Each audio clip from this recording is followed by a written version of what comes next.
Hello everyone. तो ये class 9 की वर्कशीट है जो कि सोशल साइंस की है। यहाँ पे क्लास 9 की सोशल साइंस सामाजिक विज्ञान। तो इसके बारे में हमें जो दे रखा है ना, मानचित्र हमें टॉपिक दे रखा है। तो मानचित्र क्या होता है, इसी की रिवीजन कराई जा रही है यहाँ पे। तो आइए देखते हैं क्या है ये मानचित्र। पृथ्वी की सतह पे और तथा इसके एक भाग के पैमानों से चपटी सतह से खींचा गया चित्र है। यानी देखा होगा आपने मैप, बच्चों इंडिया का मैप देखा होगा, ठीक है, किताबों में बने हुए होते हैं। तो एक प्लेन शीट पे जो भी चित्र दिखाई देता है, आपको इंडिया की बाउंड्री दिखाई दे रही है, तो वो हमारा क्या है, मानचित्र बोलेंगे उसे, ठीक है, मैप बोलते हैं। लेकिन क्योंकि ये गोलाकार सतह पूरी तरह से चपटा करना असंभव है, इसलिए इसे ग्लोब का भी इस्तेमाल किया जाता है। तो पृथ्वी के लिए ना ऐसे गोल सा ग्लोब यूज़ किया जाता है जो कि घूमता रहता है, ठीक है। तो गोल भी है और चपटा भी है हमारे पास। चपटा मतलब ऐसे प्लेन सा होता है और यहाँ पे हमारा क्या बना होता है, भारत बना हुआ होता है मैप के अंदर। तो ये मानचित्र हो गया। इसके बाद इन्होंने बताया कि मानचित्र जो है ना 3 प्रकार के होते हैं। पहला जो है भौतिक मानचित्र। तो भौतिक मानचित्र क्या होते हैं, ये मानचित्र पृथ्वी की प्राकृतिक आकृति जैसे पर्वत, पठार, मैदान, नदी, महासागर आदि को दिखाते हैं। तो भौतिक मानचित्र क्या होगा, जहाँ पे पठार हो गए, पर्वत हो गए, मैदान हो गए, नदी हो गई, महासागर हो गए, इनसे जो दिखाया जाता है, तो फिजिकल स्टेट दिखाने वाले सारे हमारे क्या हैं, भौतिक मानचित्र हैं। इसके बाद है राजनीतिक मानचित्र। तो राजनीतिक मानचित्र में क्या हो गया, राज्य दिखाए जाते हैं, शहर दिखाए जाते हैं, गांव दिखाए जाते हैं, विश्व दिखाया जाता है, वर्ल्ड का मैप हो गया, देश दिखाए जाते हैं, राज्य दिखाए जाते हैं, तो उनकी सीमाओं को दिखाया जाता है। तो ये क्या होता है, राजनीतिक मानचित्र होता है, पॉलिटिकल मैप होता है। इसके बाद आता है थीमेटिक। थीमेटिक मानचित्र क्या होता है, जहाँ पे हमें कुछ मानचित्र जानकारी प्राप्त करते हैं, जैसे सड़क मानचित्र, वन, जनसंख्या वितरण मानचित्र आदि, ठीक है। यानी जहाँ पे हमें क्या दिखाया जा रहा हो, सड़क दिखाया जा रहा हो, सड़क मानचित्र दिखाया जा रहा हो, बारिश के बारे यानी वर्षा का मानचित्र दिखाया जा रहा हो, वन का मानचित्र दिखाया जा रहा हो, ठीक है। जनसंख्या कैसे है कि उत्तर प्रदेश में कितनी जनसंख्या है, मध्य प्रदेश में कितनी जनसंख्या है, तो इसके लिए हम थीमेटिक मानचित्र का यूज़ करते हैं। तो 3 तरह के मानचित्र होते हैं, पर्वत, पठार, ये सारी चीज़ों के लिए भौतिक मानचित्र, बाउंड्री के लिए राजनीतिक मानचित्र, और जहाँ पे भी सड़क हो गए, बारिश हो गई, ठीक है, तो इनके लिए थीमेटिक मानचित्र का यूज़ किया जाता है, ठीक है। मानचित्रों के संग्रह की रूपी किताब को एटलस बोलते हैं। यानी एक बुक बना दी गई है और उस बुक में जितने भी मैप हैं, फिजिकल मैप हो गए, थीमेटिक मैप हो गए, पॉलिटिकल मैप हो गए, इन सारे मैप को हम एक बुक का नाम दे दिया, उसे क्या बोलते हैं, एटलस। क्या बोलते हैं, एटलस, ठीक है। ये सारी चीज़ें हो गई हमारी। इसके बाद हो गए मानचित्र के प्रमुख 3 घटक होते हैं। तो एक मानचित्र में ना 3 चीज़ें शामिल की जाती है।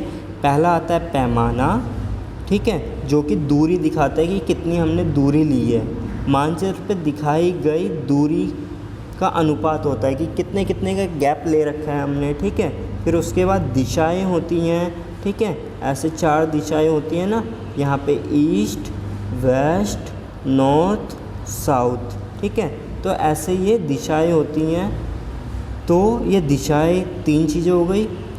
ये प्रधान बिंदु कहे जाते हैं। इन चारों बिंदु के बीच में पूर्व, उत्तर, पूर्व, पश्चिम, ये सारी दिशाएं होती हैं, ठीक है। ऐसे ये जो है ना, तो इनके बीच की जो दिशाएं होती हैं उनके बारे में बताया गया है। आगे आते हैं, प्रकृति कैसी होती है, आकृति का चिन्ह दिखाया जाता है। यानी कोई भी मैप होता है ना, तो उसमें सिंबल दिए होते हैं कि ट्रायंगल दिए हो गए, पहाड़ बना दिए गए, तो ऐसे ये सहमत होता है। इन प्रतीकों के बारे में ना अंतर्राष्ट्रीय सहमति है। यानी इंटरनेशनल रूप से हमने जितने भी सिंबल हम यूज़ करते हैं मैप में, उनको हम इंटरनेशनल रूप से भी हर जगह मान्यता प्राप्त है। ये रूट प्रतीक कहलाते हैं, ठीक है, जितने भी चिन्ह होते हैं। अब देखो, नीले रंग का मानचित्र जो होता है ना, पानी के लिए यूज़ किया जाता है। नीले रंग का जो मानचित्र होता है किसके लिए यूज़ होता है, पानी के लिए। भूरे रंग का जो मानचित्र होता है पर्वत को दिखाने के लिए। पीले रंग का जो मानचित्र होता है वो पठार को दिखाने के लिए। पठार, पर्वत आपने ऐसा देखा होगा, ऐसे पर्वत होता है, और पठार जो होता है ना, ऊपर से चपटा सा होता है, ऐसा कुछ, ठीक है, प्लेन सा होता है ये बिल्कुल। तो ये पठार के लिए पीला रंग और हरा रंग जो है ना मैदानों को दिखाने के लिए यूज़ किया जाता है। इसके बाद आगे है, यहाँ पे हमारे पास कंपास है। तो कंपास में जो चीज़ें हैं ये दिशा को दिखाने के लिए यानी डायरेक्शन को बताने के लिए, इस साइड हमारा क्या है नॉर्थ पोल है और इस साइड हमारा क्या है साउथ पोल है। तो डायरेक्शन को पता लगाने के लिए भी हमारे लिए ये सारी चीज़ें बनी हुई है। आगे ना अब हमारे पास कुछ क्वेश्चन आते हैं बच्चों, तो इस क्वेश्चन का हम आंसर करेंगे, ठीक है। तो यहाँ पे मैं आपको हिंट दे दूँगा, आपको आंसर खुद लिखने हैं। तो पहला क्वेश्चन है, किसी स्थान की वर्षा का वितरण दिखाने वाले मानचित्र का कौन सा प्रकार है। तो देखो बच्चों, अभी हम ऊपर पढ़ करके आए हैं, जो वर्षा के लिए यूज़ होता है ना वो हमारा क्या है थीमेटिक मानचित्र है। कौन सा मानचित्र है, थीमेटिक। बारिश के लिए जो भी है ना, यहाँ पे देखो वर्षा मानचित्र, तो बारिश के लिए हम कौन सा मैप यूज़ करते हैं, थीमेटिक मानचित्र यूज़ करते हैं। तो पहले क्वेश्चन का आंसर क्या है, थीमेटिक मानचित्र, ठीक है। उसके बाद दूसरे क्वेश्चन पे आते हैं। दूसरे क्वेश्चन पे इन्होंने क्या बोला है, भारत में नदियों का वितरण दिखाने वाला मानचित्र कौन से प्रकार का मानचित्र है। यानी भारत में जो नदियाँ दिखाई जा रही हैं तो इसमें कौन सा मानचित्र यूज़ होगा। तो वही वही क्वेश्चन आ गए। पहला क्वेश्चन ये रहा यहाँ पे।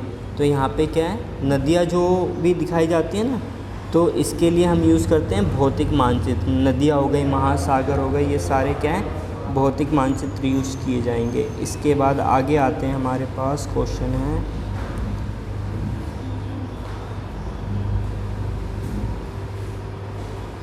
क्वेश्चन नंबर 3 कि विश्व के देशों को दिखाने वाले मानचित्र को कौन से प्रकार का मानचित्र होता है। तो विश्व के मानचित्र को दिखाने के लिए हमारा पॉलिटिकल मैप होता है, राजनीतिक मानचित्र होता है। कौन सा मानचित्र होता है, राजनीतिक, ठीक है। तो ये हो गया। उसके बाद मानचित्र का अर्थ क्या है, पृथ्वी का सटीक वर्ण हेतु आप ग्लोब के मानचित्र को बेहतर कैसे कह सकते हैं। तो मानचित्र क्या हो गया, ऊपर एक डेफिनेशन है बच्चों मानचित्र की, तो इसे अंडरलाइन कर लो और फिर करना, ठीक है। क्या लिख लोगे, मानचित्र जो है ना यहाँ ये पृथ्वी की सतह से लेकर पैमाने की चटी होती है, क्योंकि ये गोलाकार सतह है, पूरी तरह से सपाट असंभव है, इसलिए ग्लोब का इस्तेमाल किया जाता है। तो यहाँ से लेकर के यहाँ तक का आपका ये क्वेश्चन बन जाता है, ठीक है। इसका आंसर हो गया। अब इसके बाद नेक्स्ट क्वेश्चन पे आगे आते हैं। निम्न रेखा चित्र की दिशाओं को दिखाइए। तो यहाँ पे एक फिगर दे रखी है, इसमें डायरेक्शन बताना हमें। तो यहाँ पे ईस्ट यानी पूरब हो गया, यहाँ पे वेस्ट यानी पश्चिम हो गया, यहाँ पे नॉर्थ यानी उत्तर हो गया, यहाँ पे साउथ यानी दक्षिण हो गया, ठीक है। तो ये आपका आंसर पूरा कर लिया हमने, ये वर्कशीट हमने आज कंप्लीट कर ली, ठीक है। तो इसके बाद ये सारे क्वेश्चन हो गए। एक बार रिवाइज कर लेते हैं। किसी स्थान पे वर्षा का वितरण करने के लिए कौन सा मैप, थीमेटिक। कौन सा, थीमेटिक। भारत में नदियों का वितरण दिखाने के लिए कौन सा मैप यूज़ किया गया है, तो यहाँ पे भौतिक आता है, ठीक है।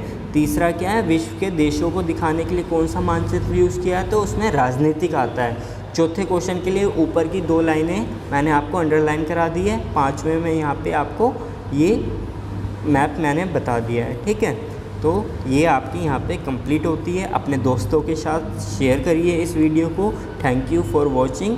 आपको कोई प्रॉब्लम है तो कमेंट करके मुझसे आप पूछ सकते हैं। Thank you.